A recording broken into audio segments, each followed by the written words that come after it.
Buenos días, buenas tardes, buenas noches, buenas madrugadas. En esta cuarta y penúltima parte de la conquista de México, toca ver qué es lo que pasó justamente después de que de que regresa Cortés a Tenochtitlan y encuentra la ciudad vacía. Ya que llegan al Palacio de Axayacat y que se encuentra Cortés con Pedro Alvarado y con los hombres que dejó ahí, pues lo primero que le pregunta es qué fue lo que pasó. Bueno, resulta que los mexicas habían celebrado, mientras estuvo la ausencia de Cortés, celebraron una fiesta en honor a un dios ahí, un dios mexica, y le avisaron a Pedro Alvarado que pues iban a llevar a cabo una fiesta religiosa. Así. Pedro Alvarado, pensando que pues, las fiestas religiosas mexicas iban a ser iguales a las fiestas religiosas españolas, pues le dijo, pues sí, hagan su fiesta, no sé para qué ni piden permiso. Asumió que era algo pues bastante normal. Lo que no sabía era que las posesiones indígenas, específicamente mexicas, pues eran dioses guerreros, entonces se vestían como guerreros, llevaban sus armas como si fueran a la guerra y tocaban sus instrumentos y la misma música que tocaban en los campos de batalla y música que ya los españoles habían escuchado contra los empualtecas, contra los tlaxcaltecas y pues todo en general que sonaba igual, se veía igual y la primera reacción de los españoles al ver que los mexicas estaban formados como en escuadrón, haciendo movimientos de coreografía este, entre religiosa y militar, lo primero que esperan los españoles pues nos van a atacar. Pues, ¿qué hacemos? Atacarlos primero. Y así Pedro Alvarado da la orden a sus hombres de salir armados y atacar a los mexicas. Un terrible malentendido que lleva a la matanza del Templo Mayor. Imagínate, pues como en una fiesta que de repente están en un bautizo, están celebrando la pachanga y de repente unos fulanos empiezan a tirar de plomazos. Pues más o menos así fue la matanza del Templo Mayor. Los mexicas estaban en su fiesta bien contentos, llegan los españoles a darles de estocadas, arcabuzazos y pues a matar a varios. Los mexicas, en su mayoría nobles, que participaban en la ceremonia, pues tienen que huir, matan a varios, pero logran escapar también algunos, y pues llegan ensangrentados a contarles a los demás miembros de la ciudad lo que están haciendo los españoles que los atacaron. 3, 2, 1, toda la ciudad de Tenochtitlan estaba alzada en armas contra los españoles. Se lanzaron al ataque en el Templo Mayor, a la plaza del Templo Mayor. Los españoles se vieron superados en número por los mexicas, tuvieron que replegarse al palacio de Axayaca, donde se encontraban alojados, y estaban también con Moctezuma, y ahí quedaron rodeados. Acabaron de contarle a Cortés lo que pasó, y acto seguido, apenas acabaron de contar lo que pasó, acto seguido, otra vez inició el ataque mexica contra los españoles en el palacio de Axayacat. Lo que obviamente habían hecho fue pues salirse de la ciudad, dejarla vacía para que se metiera Cortés con los otros hombres que había conseguido. Y ahora sí, encerrados todos los españoles juntos, masacrarlos, mantenerlos sitiados y ya sea matarlos o matarlos de hambre directamente. Los españoles simplemente no podían salir, los mexicas no podían entrar al palacio para masacrar a los españoles, pero tampoco los españoles lograban romper el cerco. En algún punto, Cortés le pide a Moctezuma que pues hable con su pueblo, que los ponga en estate quietos, que los controle, que sí, es su pueblo, él es su gobernante, que los ponga en orden, que los dejen de atacar. Moctezuma sale, pero no va a vivir para contarlo. Ese mismo día que sale a hablar con su pueblo, lo terminan matando. Aquí hay dos versiones, una versión española y una versión indígena. La versión indígena, mexica específicamente, dice que los españoles lo mataron. La versión española dice que los indígenas lo mataron de una pedrada. Pues no tiene mucho sentido que los españoles lo mataran, ciertamente. Era su rehén, era su único boleto de salida, su única garantía de que podían salir con vida. No lo vas a matar. Evidentemente, tenías que ser muy pendejo para ello. Entonces, lo más probable es que fueran los indígenas, los mexicanos que lo mataran, justamente porque pues, ya después de varios meses ya los tenían hasta la madre realmente los mexicas. Muchos ya querían atacar directamente a los españoles y pues Moctezuma no había dado la orden, pierde toda la actividad que tenía, entonces pues tiene sentido que lo mataran.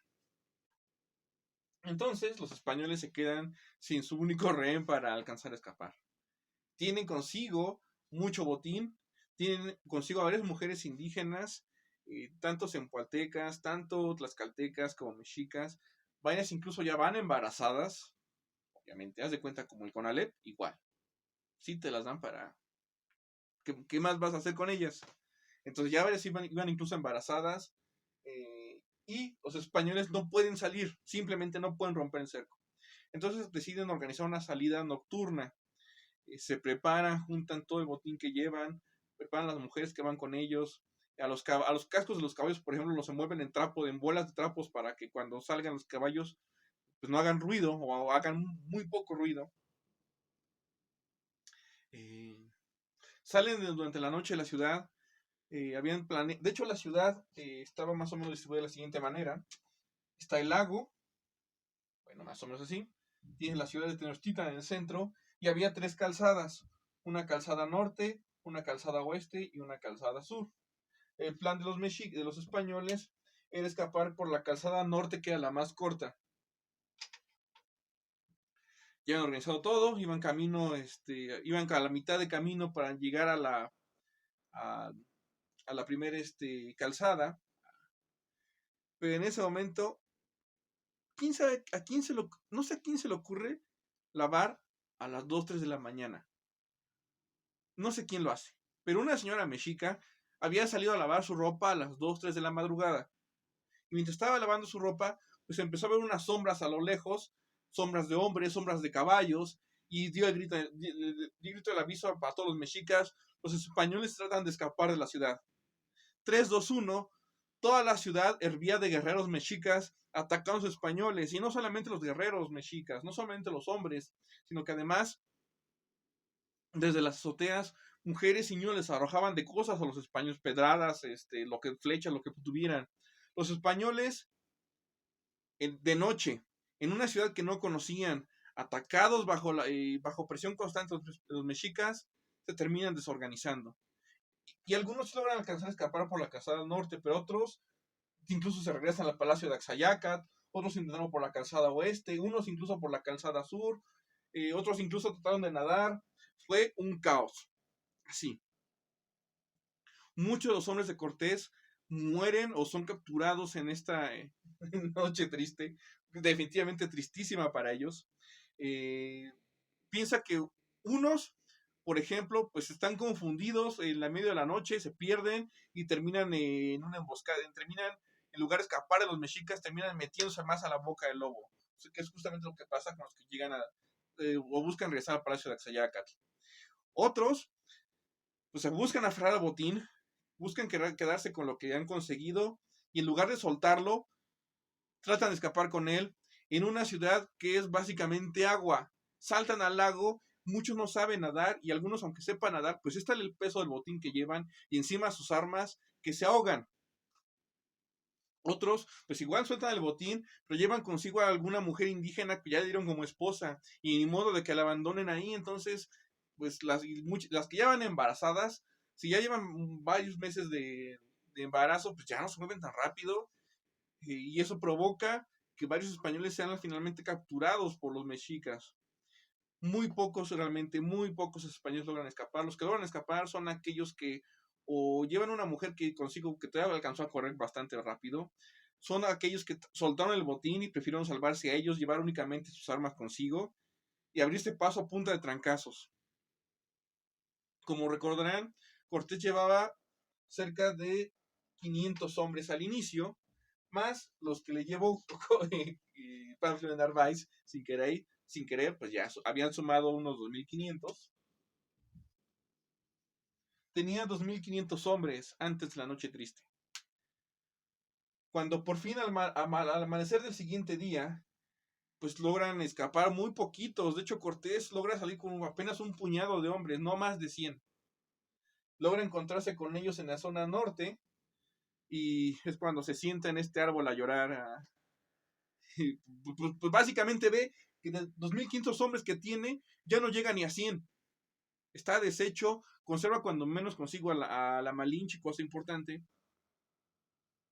pero prácticamente todo su ejército desapareció en una noche. Es una situación devastadora. Piensa Cortés que son los únicos que sobrevivieron. En realidad no solamente hay núcleos de españoles dispersos en el norte, sino algunos que lograron escapar por la calzada oeste y unos poquitos más, los menos por la calzada sur. Eh, todos los que logran escapar no suman apenas más que 800 hombres, es decir, al final de la noche triste solamente logran escapar 800 españoles. El resto o mueren ahogados o son capturados con vida por los mexicas para en los siguientes meses ser sacrificados a Huitzilopochtli. Cortés y todos los españoles que logran escapar, pues deciden, bueno, ya logramos, como ya logramos escapar nosotros, hay que regresar al único lugar seguro que conocemos, que es Tlaxcala. Entonces tienen que moverse en esta dirección. Cortés logra moverse en ese rumbo. Los demás hombres que también logran escapar también se dirigen en esa dirección y poco a poco en los días siguientes se logran reencontrar. Y es cuando Cortés hace la suma de que, pues bueno, no tengo tan poquitos hombres, logra reunir, recontar a sus hombres y resulta que pues, ya tiene nada más 800. Sigue siendo una cifra muy baja y da una idea de la magnitud del desastre español. Y encima, todavía van a ser perseguidos. La noche triste realmente los mexicas celebran su triunfo. Es el mayor triunfo que los mexicas consiguieron sobre los españoles en este proceso de conquista y también va a ser el último. Quizá los mexicas debieron perseguirlos, pero lo cierto es que esa noche terminó y no los persiguieron de inmediato. Les dieron un poco de ventaja en lo que celebraban ellos su triunfo. Error garrafal para los mexicas. Los españoles se retiran hasta Tlaxcala y en el camino pasan por Otumba. Pero en Otumba, los españoles se enfrentan a una nueva amenaza indígena. Los mexicas han retomado otra vez la iniciativa, están dispuestos a atacar a los españoles, pero ya no van solamente los mexicas, ahora van todos los pueblos de la cuenca del lago de México, del lago de Texcoco. Los convocan los mexicas para entre todos masacrar a los españoles que aún quedan. Cuando llegan a Otumba, los mexicas y sus aliados texcocanos, de Tacuba y de los demás pueblos sometidos, ya les cierran el paso a los españoles, no les permiten seguir avanzando. Y es un enjambre de guerreros indígenas que no le permiten el paso a los españoles. Apenas 800 españoles sin sus aliados tlaxcaltecas. No parece que puedan salir con vida. Los españoles esperaban lo peor, esperaban ser masacrados. Sin embargo, de nuevo la Malinche interviene y les salva el día. Lo salva literalmente, les salva la vida literalmente. La Malinche le explica a Cortés a los españoles, bueno, cálmense. Del lado indígena van a reconocer, hay unos comandantes de escuadrón, los van a reconocer porque llevan unas características tal, de vestuario, penachos, estandartes, etcétera, así los van a identificar. A esos mátenlos primero. Una vez que los maten, los hombres del escuadrón que obedecen a ese comandante se van a dispersar, se van a retirar, no van a seguir peleando. Pero primero mátenlos a ellos. Es una lucha terrible, despiadada, complicada por los españoles, pero se enfocan en lo que les dice la Malinche, en matar justamente a esos comandantes de escuadrón. Y como los van matando, cada escuadrón que se queda sin comandante, en efecto, se va dispersando, va huyendo, abandona la pelea, hasta que llega un punto en el que finalmente ya no queda ningún escuadrón dispuesto a seguir peleando porque ya no tienen comandantes. Una victoria bastante simple, gracias definitivamente a la Malinche, que les deja el paso libre a los españoles. No obstante, aún está, los españoles aún no van tampoco tan seguros hacia Tlaxcala, van preguntándose, bueno, ya sobrevivimos a la amenaza mexica, pero ahora que lleguemos con los tlaxcaltecas, que lleguemos derrotados, los tlaxcaltecas nos van a recibir como aliados o se van a voltear en nuestra contra. Realmente no estaban seguros de estar seguros entre los tlaxcaltecas, no tenían la certeza de que fueran a seguir siendo recibidos como aliados. No obstante, realmente pues no tienen otra opción. Es el único aliado que tuvieron en algún momento y que les queda cercano. El resto del Valle de México, los pueblos indígenas del Valle de México, que están alrededor del lago, y claro, los que están justo en el centro del lago, obviamente son enemigos. No hay otro lado a donde ir. Entonces no les queda más remedio que seguir avanzando hacia Tlaxcala. En Tlaxcala van a ser recibidos por los tlaxcaltecas. Llegan temerosos, pero al final los tlaxcaltecas los reciben todavía como amigos, todavía los reciben como aliados. Y dicen, no se preocupen, los vamos a apoyar y nos vamos a lanzar el contraataque junto con ustedes. Donde ustedes vayan a pelear contra los mexicas, nosotros los seguimos, punto. No hay vuelta de hoja, nuestra alianza es sólida. Y por los españoles es un... conservamos un aliado importante. Mientras tanto, entre los mexicas, como ya fue muerto Moctezuma, nombran a un nuevo tlatoani, que va a ser Cuitláhuac.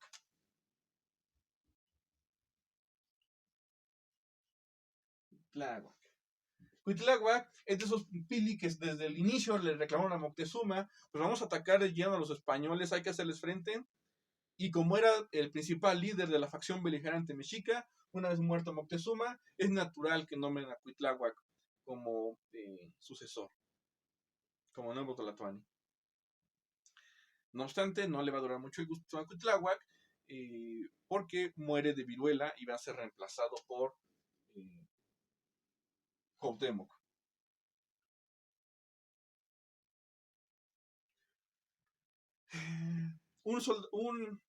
Un negro, un esclavo africano que traían los españoles consigo, llegó infectado de viruela, una enfermedad recurrente en España y en Europa en general, pero nueva totalmente en América, y muy pronto empieza a contagiar a los indígenas. Y contagia a todos, tanto enemigos de los españoles como aliados de los españoles. Contagia a los mexicas, contagia también a los tlaxcaltecas. Ciertamente la viruela debilita a los mexicas, pero también debilita a los tlaxcaltecas, también debilita a sus aliados mexicas, a los aliados españoles, perdón, y a otros pueblos. De modo que, pues en realidad, pues ciertamente, la viruela va a ser importante en tanto que va a diezmar la población indígena.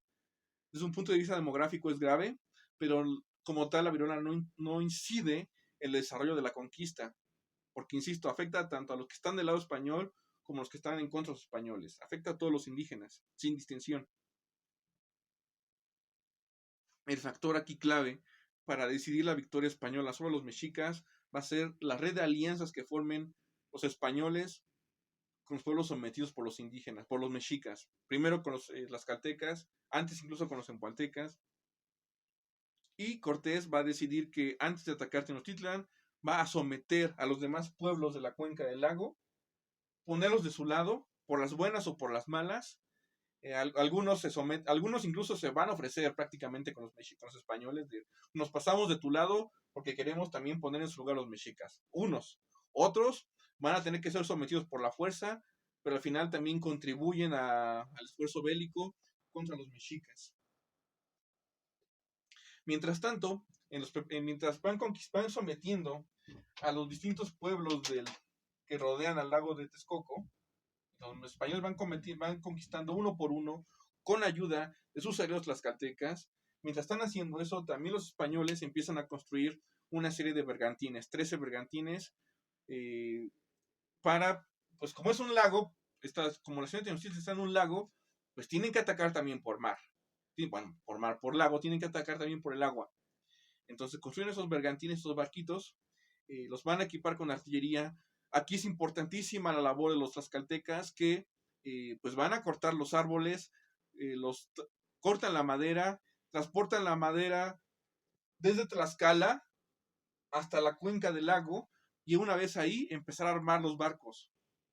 Eso ya se encargan los españoles, que son los que contienen los conocimientos técnicos, llevan consigo por ahí un carpintero que es la mente maestra detrás de la construcción de los barcos. Aprovechan el equipamiento naval que tenían en los barcos que llegaron desde Cuba que los trajeron desde Cuba hasta la cuenca del Golfo, hasta el Golfo de México. Entonces se van hasta Veracruz, consiguen de esos anclas, velamen, sogas, etcétera, y se las llevan hasta el centro de México para equipar los bergantines que están construyendo, mientras los mexicas pues tratan de mantener cuestionado su imperio, pero hasta los texcocanos los abandonan. Los texcocanos se pasan del lado español por las buenas, porque incluso Texcoco y Tacuba ya estaban sintiendo la opresión mexica. Teóricamente eran aliados en igualdad de condiciones, pero ya para ese momento los mexicas abusaban de su poder y pues ahora que llegan los españoles, pues ven la oportunidad también de pasarse del lado español. Si los aliados de la Triple Alianza hacen eso, pues con mayor razón los demás pueblos que fueron sometidos por los mexicas pasan con los españoles. Al mismo tiempo, pues todas las comunidades indígenas están enfrentando la epidemia de viruela, que no saben cómo hacerle frente, lo ven casi como un castigo de los dioses. Es una situación terrible, se va a volver aún más terrible más adelante, pero bueno. Una vez que los españoles ya tienen preparado todo, que ya conquistaron todos los pueblos que estaban alrededor del lago, que ya los tienen de su lado, que ya están listos los bergantines, lo único que faltaba era destruir el abastecimiento de agua potable. Como recordarán, la mayor parte del lago es lago de aguas saladas, entonces el agua potable que tenían los mexicas les llegaba desde Chapultepec. Eso ya lo habíamos comentado, que habían construido un acueducto.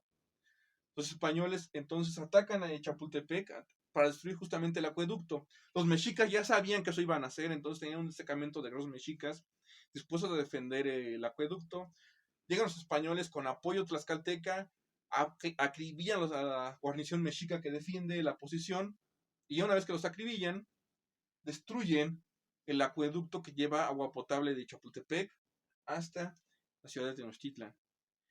Y eso los va a dejar prácticamente sin agua potable. Hay un lago, hay una parte del lago que sí es agua dulce, pero que muchas veces se contamina con agua salada. Entonces, pues no les va a servir por mucho, sobre todo en época de lluvias, y es justamente en esas épocas de lluvias cuando ocurre el ataque español. Fines del mes de mayo, 26 de mayo, si no me equivoco, de 1521, los españoles iniciarán el ataque a la ciudad de Tenochtitlan con el apoyo de sus aliados tlaxcaltecas y los demás pueblos indígenas. ¿Qué es lo que pasa durante la ciudad de Tenochtitlan? Eso lo veremos en el siguiente y último video de la conquista de México. Hasta entonces.